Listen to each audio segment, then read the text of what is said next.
IAS ഉപേക്ഷിച്ചത് MLA ആകാനല്ല, ഭീഷണികളെ തുടർന്നും ഭയപ്പെടില്ല. കണ്ണൻ ഗോപിനാഥൻ കോൺഗ്രസിൽ അംഗത്വം സ്വീകരിച്ചു. കേന്ദ്ര സർക്കാർ നയങ്ങൾക്കെതിരെ വിമർശനമുന്നയിച്ച് സിവിൽ സർവീസിൽ നിന്ന് രാജിവെച്ച മലയാളി കണ്ണൻ ഗോപിനാഥൻ കോൺഗ്രസിൽ ചേർന്നു. ഡൽഹിയിലെ AICC ആസ്ഥാനത്ത് നടന്ന ചടങ്ങിൽ Kannan Gopinathan AICC general secretary KC വേണുഗോപാലിൽ നിന്ന് അംഗത്വം സ്വീകരിച്ചു. കണ്ണൻ ഗോപിനാഥൻ ധൈര്യശാലിയായ ഉദ്യോഗസ്ഥനാണെന്നും നീതിക്കായി കണ്ണൻ വാദിച്ചുവെന്നും KC വേണുഗോപാൽ പറഞ്ഞു. നീതിക്കായി പോരാടുന്ന ഒരേയൊരു പാർട്ടിയാണ് കോൺഗ്രസ്. അതുകൊണ്ടാണ് കണ്ണൻ കോൺഗ്രസ് തെരഞ്ഞെടുത്തത്. വിഭജന അജണ്ടകൾക്കെതിരെയാണ് കണ്ണന്റെ പോരാട്ടമെന്നും KC വേണുഗോപാൽ പറഞ്ഞു.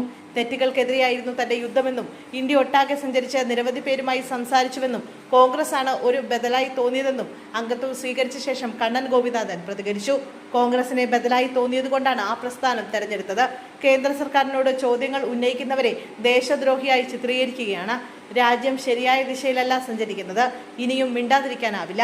അനീതി കണ്ടാൽ പ്രതികരിക്കും. രാജ്യത്തെ സേവിക്കാൻ കോൺഗ്രസിലെ അവസരം വിനിയോഗിക്കും.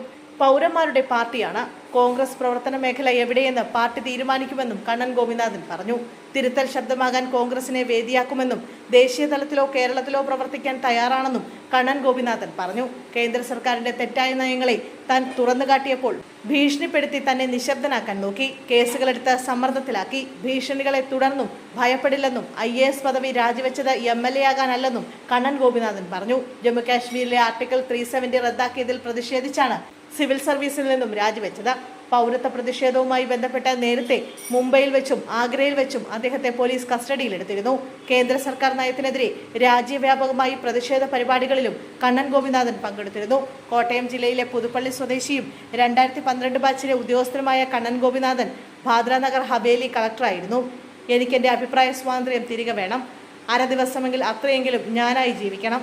2019 ലോകത്തെ ഏറ്റവും വലിയ ജനാധിപത്യ രാജ്യത്തെ ഒരു സംസ്ഥാനത്ത് മുഴുവൻ നിരോധനാജ്ഞ പ്രഖ്യാപിച്ചപ്പോൾ, ഒരു ജനതയുടെ മുഴുവൻ മൗലിക അവകാശങ്ങൾ പോലും ലംഘിക്കപ്പെട്ടപ്പോൾ നിങ്ങൾ എന്തു ചെയ്യുകയായിരുന്നു എന്ന് നാളെ എന്നോട് ചോദിച്ചാൽ ഞാൻ എൻ്റെ ജോലി രാജിവെച്ചു എന്നെങ്കിലും മറുപടി നൽകാൻ എനിക്ക് സാധിക്കണം.